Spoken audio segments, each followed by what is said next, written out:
Chadley, you're going to be a great dad. Thank you for being here. I froze. The voice coming from the DVD player felt like a knife to my heart. I stood in Chadley's office, clutching a dust rag, staring at the screen where a woman, bedridden and sweating, gripped the hand of my husband. Oh my God. Is that my husband's voice?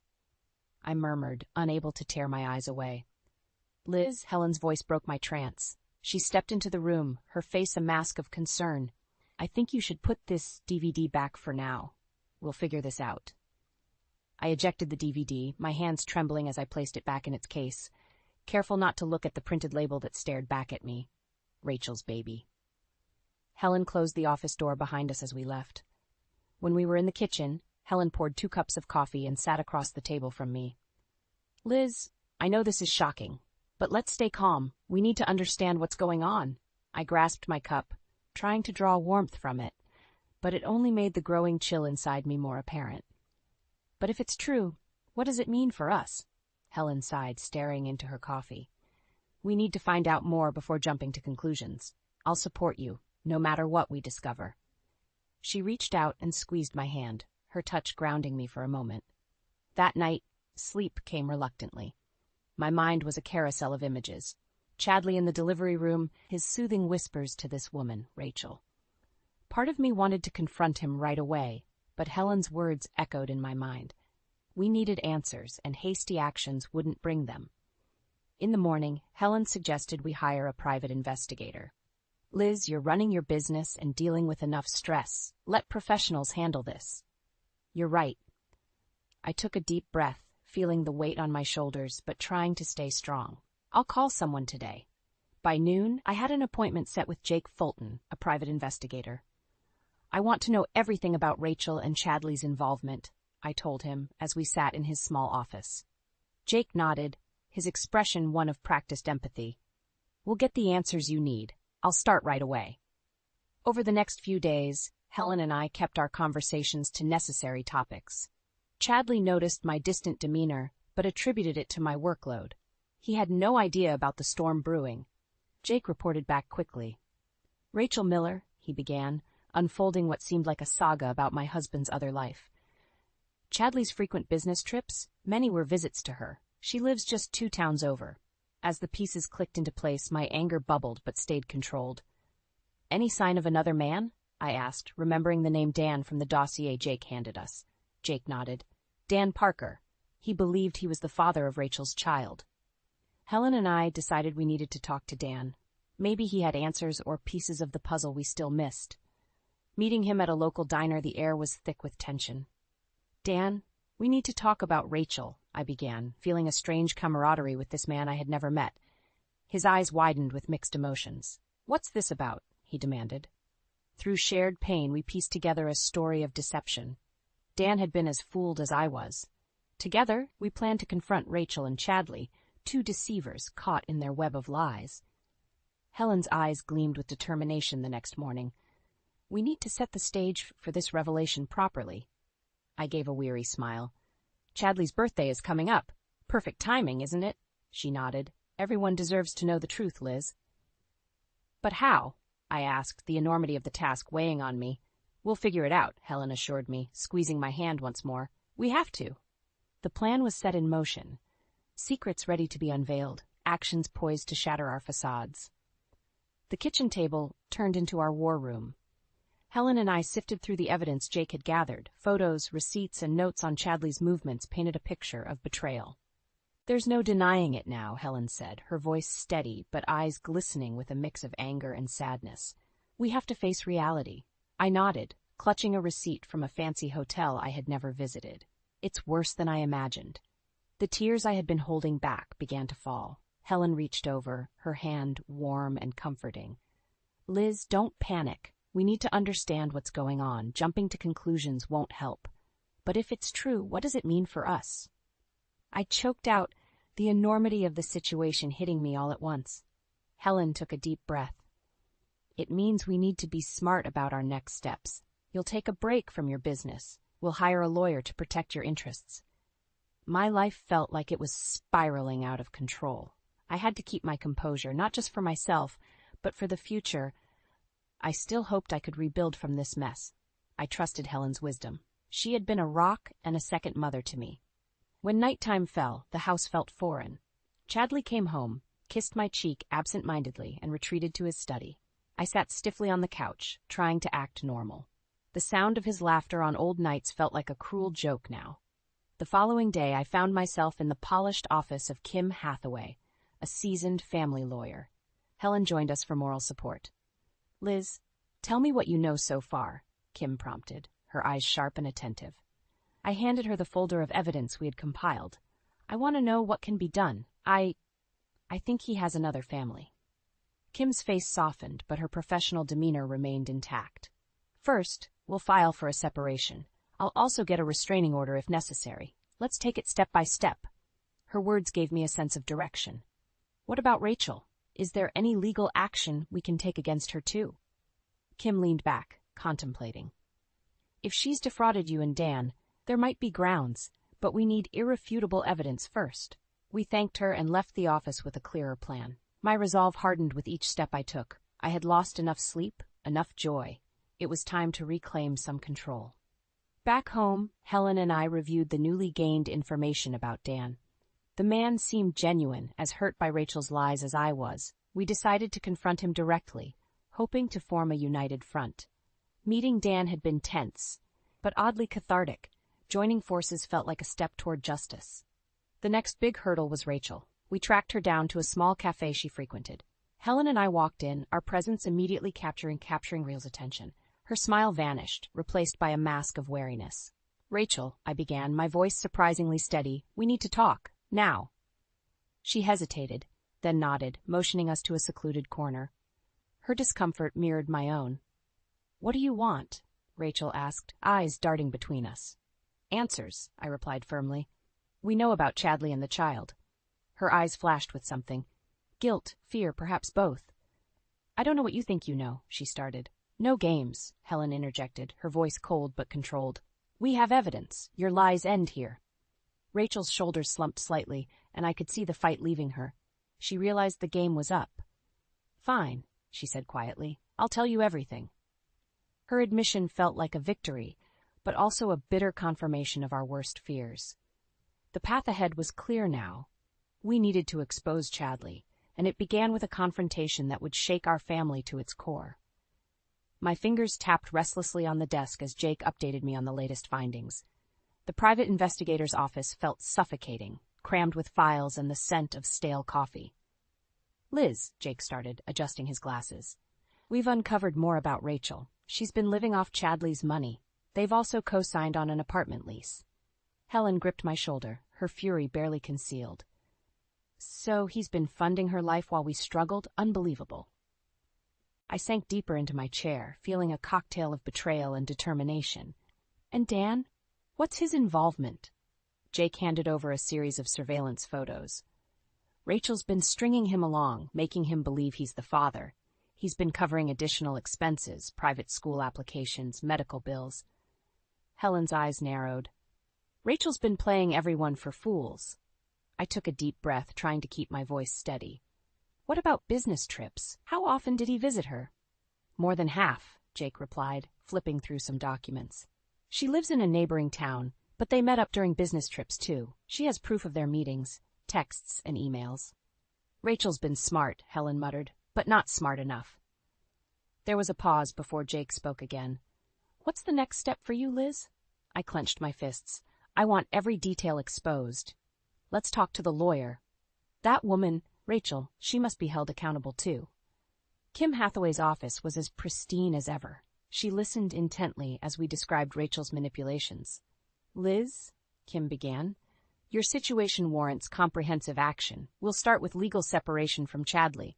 Gathering more concrete proof of the fraud will be vital." "What about Rachel?" I asked. "We could potentially charge her with fraud," Kim said, her eyes sharp. "But we need irrefutable evidence." I nodded. "We have to move fast. Chadley's birthday is approaching. It's the perfect chance to confront them both." Back at home, Helen and I busied ourselves with preparations. I had to act normal around Chadley, which made my skin crawl. Each time he smiled or tried to be affectionate felt like a betrayal all over again. The day before Chadley's birthday party, Helen and I met up with Dan. We filled him in on our plan, and he seemed ready for a showdown. "You have to confront them at the party, Dan," I said, feeling more like a general than a woman whose life was falling apart. "Everyone will be there, family, friends, they need to see the truth."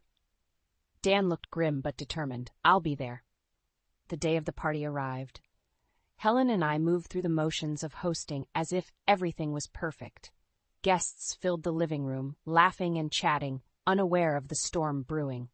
Chadley entered, surprised by the gathering, friends clapping, Helen hugging him. "Happy birthday," echoed through the house. I forced a smile, knowing the moment was near. As the cake was being cut, I nodded to Dan, who had positioned himself near the entertainment center. He gave us the signal and quietly inserted the damning DVD. The room darkened as the screen sprang to life. "Liz, what the hell are you doing?" Chadley's voice was sharp, cutting through the room's cheerful atmosphere. "Silence. Chadley, watch," Helen demanded, her voice steady even as my heart pounded in my chest. Gasps filled the room as the video played. Chadley's comforting coos to Rachel as she pushed through labor, his gentle touch that had once been reserved for me, now public for everyone to see. The shockwaves of revelation rippled through the assembly. Family members whispered, friends looked horrified. I stepped forward, feeling strength surge through my veins. "This is who Chadley really is," I declared, "living a double life, with Rachel, who stole your trust and love, Dan." Dan stepped up, his voice resolute. "We have proof of their betrayal. DNA tests show Chadley isn't the father. Rachel lied." The room descended into chaos, but in the middle of it, I felt an unexpected calm. The lies were exposed, and the path to justice had begun. The room was a cauldron of confusion and disbelief. Chadley's face turned ashen, beads of sweat forming on his brow as he locked eyes with me. "Liz, you had no right." "Save it," I snapped, my voice slicing through his excuses. "You lied to all of us." Helen stood beside me, her presence a fortress of support. "This has to stop, Chadley. You've hurt too many people." Dan stepped forward, his eyes burning with betrayal. "Rachel, we need to talk. About everything." Rachel's eyes darted around the room, looking for an escape. "Dan, I can explain." "Explain?" Dan's voice was sharp. "You used me. Lied to me." Chadley tried to regain control of the situation. "Everyone, please, let's not make a scene." "Too late for that," Helen interjected. "You made your choices." Rachel finally found her voice, though it trembled. "I never intended for anyone to get hurt." "Stop lying," I shouted, feeling my emotions surge. "All you did was lie." Rachel turned to Dan, tears streaming down her face. "Dan, please, I need you to believe me." He shook his head, disgust shaping his features. "You're poison, Rachel, to everyone you touch." Relatives and friends began to whisper, their faces masked in a mix of shock and disgust. No one seemed to side with Chadley or Rachel. It was clear their deceit had dug their own graves. Trying to salvage a shred of dignity, Chadley approached me. "Liz, can we talk privately?" I took a step back, crossing my arms. "There's nothing to talk about, not anymore." Helen raised a hand, signaling for silence. "Everyone deserves to know what kind of people Chadley and Rachel are. There should be no secrets left to fester." Seeing he had no allies, Chadley's desperation grew. "Liz, please, I'm begging you. Begging is for the guilty," I stated coldly, "and you're as guilty as they come." Dan wasn't any more forgiving. "Rachel, I'm suing you. Fraud, emotional distress, the works." Rachel collapsed into a chair, finally defeated. "I never meant for it to go this far." Helen's eyes were filled with steely determination. "Maybe you should have thought of that before betraying everyone you claimed to care about." The room fell into a strained silence, the enormity of the situation starting to settle. Chadley and Rachel looked around, finding only judgment and disdain. Helen and I nodded to each other, an unspoken understanding passing between us. "I'm filing for divorce," I announced, the finality of the words echoing in the stillness. "You're no longer part of my life." Chadley's shoulders slumped. He realized that not only had he lost me, but also the respect of everyone gathered. "Enough," I said, turning away from him. "This is over." With a final glance, Helen and I began to escort our guests out, thanking them for coming and apologizing for the scene. The weight of relief mixed with sorrow felt surreal. As the door closed behind the last guest, Helen looked at me. "We did it, Liz. It's done." I nodded, feeling a tear slide down my cheek. Thank you for standing by me, Helen. I wouldn't have survived this without you. Helen hugged me tightly. We're family, and we're stronger than ever. Inside, I knew there were more battles ahead. Legalities, emotional wounds, and rebuilding my life without Chadley. But for now, the first and most important step had been taken, facing the truth head-on and refusing to live a lie. Dan approached us before leaving. We're in this together now, he said, holding out his hand. I shook it. Thank you, Dan, for everything. He nodded, grim but resolute. We'll get through this, all of us. As I closed the door, I felt a strange mix of exhaustion and newfound strength. Tomorrow would bring new challenges, but for tonight, I was content, knowing the truth had finally seen the light. The shadows were lifting, and with them, the promise of a better future. The days leading up to the confrontation were a blur of preparations. Helen and I decided Chadley's upcoming surprise birthday party would be the perfect moment to unveil the truth. We needed to ensure that everyone who mattered was there. So, how do we do this? I asked Helen one afternoon as we sorted through the guest list. Simple, she said, tapping the list with a pen. We gather everyone together and play the DVD. The shock will do the rest. The plan was set. Chadley's birthday morning was oddly tranquil. I prepared a light breakfast, trying to act like everything was normal. Chadley, blissfully unaware, joked about his age and what a wonderful wife I was. My smile was tight, but he didn't notice. Don't forget, we've got that dinner tonight, I said, hiding the tremor in my voice. Wouldn't miss it for the world, Chadley said with a wink. His affection felt like acid on my skin. The evening arrived, and the house filled with guests. Relatives and close friends chatted, unaware of the drama about to unfold. I spotted Dan lingering near the doorway, and we exchanged nods of encouragement. As we gathered in the living room, I caught Helen's eye. She nodded subtly. Time to set the stage. Thank you all for coming, Helen announced, smiling warmly. We have a special surprise for Chadley. He beamed, looking around at everyone. You guys shouldn't have. You deserve it, I said, my words double-edged. Helen moved to the TV, inserting the dreaded DVD. As the screen lit up, Chadley looked confused. His confusion turned to horror as Rachel's face appeared, contorted in labor. The room fell silent, all eyes glued to the damning footage. What is this? Chadley's voice shook, a mix of anger and panic creeping into his tone. Keep watching, Helen commanded, her voice icy. The video continued, showing Chadley's intimate moments with Rachel. Gasps filled the room, whispers of disbelief spreading like wildfire. Liz, turn this off. This is a mistake, Chadley pleaded, but I shook my head. No mistakes here, Chadley. Just the truth. Rachel, who had timidly stood at the back, now stepped forward, head bowed. I'm sorry, everyone. Dan pushed to the front, fury etched on his face. You think sorry fixes this? You destroyed lives, Rachel. Chadley's face twisted with desperation. Liz, please, we can talk about this. Helen stepped in front of me, shielding me from his reach. You've done enough talking, Chadley. It's time everyone knew who you really are. The guests were no longer whispering. Outright exclamations of anger and betrayal echoed through the room. Chadley looked around, realizing no one was on his side. No more lies, I said firmly. This marriage is over. I want a divorce. Chadley's shoulders slumped in defeat. He looked at Rachel, who was crying. Rachel, how could you? Rachel looked up, her eyes red and swollen. I never meant to hurt anyone, Chadley, Dan scoffed. Too late for that. You hurt all of us. Helen, ever the matriarch, faced the crowd. Now you all know the truth. These two have betrayed us. The only thing left is justice. The room was filled with a mix of redemption and sorrow. It was the end of an era for our family, but also a new beginning. Chadley and Rachel stood there, exposed and broken. I watched as the last few guests left, unable to shake the sense of finality hovering in the air. Helen turned to me, her eyes filled with both sadness and relief. We did what needed to be done, she said softly. I nodded, feeling the weight of our actions, but also an unexpected lightness. The truth was out.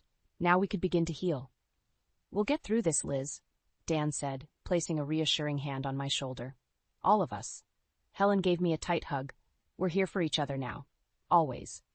As I closed the door on that harrowing evening, I felt a strange sense of peace. The storm had passed, and the path ahead, though difficult, was clear. The aftermath of the confrontation hung heavy in the air.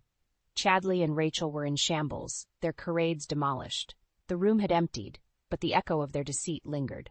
"Liz, let's talk," Chadley pleaded, his face an agonized mask. "Please, give me a chance to explain." "There's nothing left to explain," I said coldly, my voice steadier than I felt. "It's over. I'm filing for divorce." He grabbed my arm, desperation tinging his touch. "You can't just end us like this. We've been through so much." Helen stepped forward, prying his hand off me with a firm grip. "Don't you dare touch her, Chadley. You're not welcome here anymore." Chadley's eyes narrowed, anger bubbling beneath the surface. "You always took her side, even when she was wrong." Helen didn't flinch. "I stood by what was right. Clearly, that wasn't you." Rachel stood to the side, sniffling and wiping tears. She eyed Dan, hoping for some sympathy. "Dan, I'm so sorry. Please, we can work this out." Dan's face was etched with betrayal and fury. "Rachel, there's nothing left to work out. You lied to me, to everyone. I'm suing you for fraud. You should get a lawyer." Rachel collapsed into a chair, her sobs growing louder. "I never meant for it to go this far." I watched the scene unfold, feeling an odd mix of vindication and sorrow. The damage was done, and all that was left was to move forward.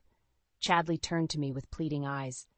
"Liz, please, let's not do this. Think about us, our memories, everything we've built." "Everything we built was a lie," I said, my voice thick. "There's no going back." He sank to his knees, head in his hands. "I'll never forgive myself for this." Helen's gaze was steely. "Good. You shouldn't." Dan, weary but resolute, shook his head. "Chadley, Rachel, whatever you hope to salvage, it's gone. You did this to yourselves." It was a strange sight, seeing Chadley, once so composed, now crumbling before me. The room felt too small, filled with the weight of our shattered lives. Helen took my hand, guiding me away from the wreckage.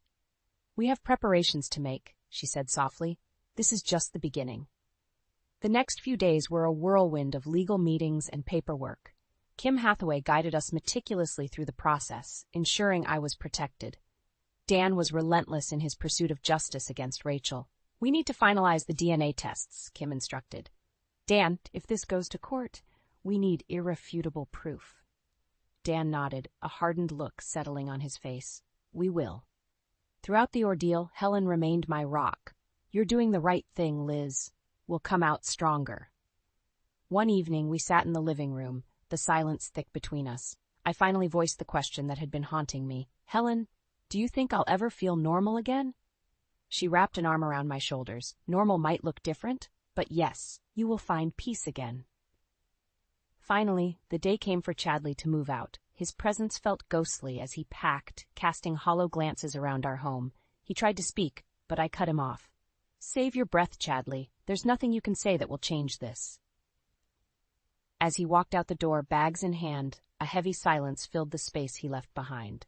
Helen and I sat together, the vast emptiness of the house wrapping around us. "We survived this," Helen said quietly, "and we're stronger for it." "Yeah," I agreed, staring out the window at the departing figure of my former husband. "We are." The road to healing would be long, but I knew I wasn't alone. With Helen and Dan by my side, we faced the future, with a resilience forged in the fires of betrayal, and together we would rebuild, brick by brick, into something unbreakable. The court was oppressive, with its cold walls and judgmental air. Rachel sat at one of the tables, looking fragile and defeated. Her once confident demeanor had vanished, replaced by a haunting vulnerability. I watched her, feeling a peculiar mix of pity and wrath. Kim stood beside me, her confidence a balm to my frayed nerves. "This won't be easy, Liz," she said quietly, "but it's necessary." Dan sat across from us, his posture straight, his face a mask of determination. We exchanged a nod, an unspoken pact of solidarity. Today was the day we held Rachel and Chadley accountable. The judge entered, and the court came to order. Rachel's lawyer rose, attempting a defense soaked in rationalizations. "Your Honor," he began, "my client deeply regrets her actions. She never intended for things to spiral out of control. Her intent was not deceit but desperation." Dan's lawyer, a stern woman named Grace, stood elegantly. "Intent does not negate impact, Your Honor. Rachel Miller knowingly deceived multiple parties, causing emotional and financial damage." Rachel's lawyer continued to plead her case. Rachel was under immense stress. She believed she was providing for her child. Grace interjected, "By defrauding two men and emotionally scarring numerous people, that's hardly justifiable." The judge nodded thoughtfully before turning to Rachel. Miss Miller, do you have anything to say? Rachel stood shakily, eyes darting between us. I'm truly sorry. I know I hurt people, but I was scared. I didn't know what else to do. Dan's voice cut through the court with icy precision. You didn't know what to do. How about telling the truth? Rachel's eyes filled with tears. Dan, you have to believe me. I was lost. Lost? Dan's anger was palpable. You were selfish. You used us. Helen squeezed my hand under the table, her presence steadying me. Kim remained focused, her eyes locked on Rachel. Chadley's turn came, as he had to testify regarding his involvement. He walked up to the stand, his once confident demeanor now shattered. Mr. Monroe, were you aware of Miss Miller's deceit? Grace asked. Chadley swallowed hard, looking down. Not fully, no. I was led to believe I was the father of her child. Grace's gaze was unrelenting. So you claim ignorance? He nodded slightly. Yes. Dan's face contorted with fury. You're a liar, Chadley. The judge raised a hand. Order in the court. Kim took her turn. Mr. Monroe, you claim you were ignorant, yet you continued to maintain a relationship with Miss Miller. How do you explain that? Chadley shifted uncomfortably. I thought I was doing the right thing. And your wife? Kim pressed on. Did she deserve the lies? He had no answer, his silence speaking louder than any words could. The judge looked at Chadley with disdain. Mr. Monroe, your actions were not justifiable. As testimonies wrapped up, the judge took a moment before delivering the verdict.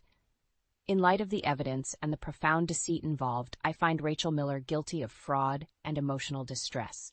Custody of the child will be reevaluated. Chadley Monroe's involvement, while not fully complicit, played a crucial role in the damages caused. The courtroom's tension broke slightly with murmurs of approval.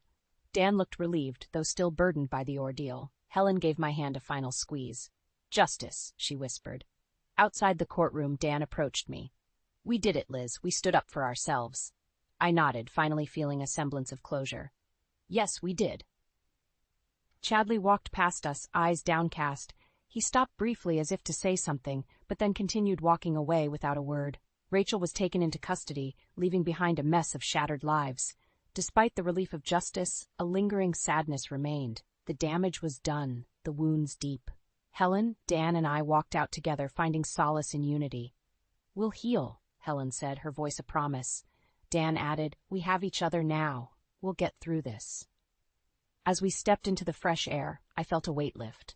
The path to recovery was long, but I was no longer walking it alone. The shadows of betrayal had been cast off, replaced by a newfound strength and the support of those who mattered most. The weeks following the court verdict felt like emerging from a long, dark tunnel. Helen, Dan, and I started to piece our lives back together, slowly but surely. One afternoon, Helen and I sat in the living room, sorting through old photo albums. The pictures felt like relics from a different era. Look at this, she said, holding up a picture of Chadley and me on our wedding day. You looked so happy. I sighed, taking the photo from her. It feels like a lifetime ago, but I'm grateful for where we are now. Same here, Helen replied, her eyes softening. We have each other, and that's what matters. Just then, my phone rang. It was Kim Hathaway. Liz, I wanted to update you on the custody hearing for Rachel's child. My heart raced. What's the news? Dan has been granted temporary custody, Kim said. We need to ensure the child's well-being during this period. That's great news, I said, relief washing over me. Dan will be thrilled. After hanging up, I called Dan immediately. He picked up on the first ring. Hey, Liz, what's up? I'm calling with good news. You've been granted temporary custody. Dan exhaled deeply, the weight of the past months visible in his voice. Thank you, Liz. This means a lot. Later that day, Dan came by with his son, little Jake. The boy clutched a toy car, eyes wide with curiosity. Hey, Jake, this is Aunt Liz, Dan introduced. Hi, Jake, I said, kneeling to his level. Want to see a cool toy room? Jake nodded enthusiastically and disappeared upstairs with Helen, leaving Dan and me alone in the kitchen. Liz, I can't thank you enough for everything, Dan began, his voice filled with gratitude. We're in this together, I replied. How are you holding up? Better, knowing Jake's with me, he said, running a hand through his hair. But there's still a lot to figure out. Helen returned, smiling. Jake's enjoying the toys. He's got a lot of questions, though, Dan chuckled. That's Jake for you. As the evening progressed, we shared stories and laughter, a stark contrast to the turmoil we'd faced. It felt like the start of something new, something hopeful. A few days later, a letter arrived in the mail. It was from Chadley. My hands shook slightly as I opened it, bracing myself for whatever it contained. Liz, I know I'm the last person you want to hear from, but I need you to understand how sorry I am. I've lost everything because of my own actions. My wife, my integrity, and the respect of everyone I care about. I don't deserve forgiveness, but I hope you find peace in knowing that I deeply regret all I've done. Chadley, I read the letter twice, processing his words. Helen found me in the kitchen, the letter clenched in my hand. What's that? She asked gently. A letter from Chadley, I said, passing it to her. Helen read it and looked up, her eyes thoughtful. He's trying to make amends in his own way. Too little, too late, I replied. But at least he acknowledges his mistakes. That's something, Helen agreed. But we have more important things to focus on now. We spent the evening planning activities for Jake, making sure Dan felt supported in his new role as a single father. The sense of family grew stronger, weaving its threads tighter around us. In the weeks that followed, we established new routines and created new memories. Dan and Jake became regular fixtures at our home, filling the space with laughter and warmth. One night, as we gathered for dinner, Dan raised his glass. To new beginnings, and to the family we've found in each other. To us, Helen and I echoed, clinking our glasses together. As I looked around the table, I felt a profound sense of gratitude. We had survived our darkest days and emerged stronger, bonded by resilience and the promise of a brighter future. The scars would fade, but the strength we found in each other would remain forever.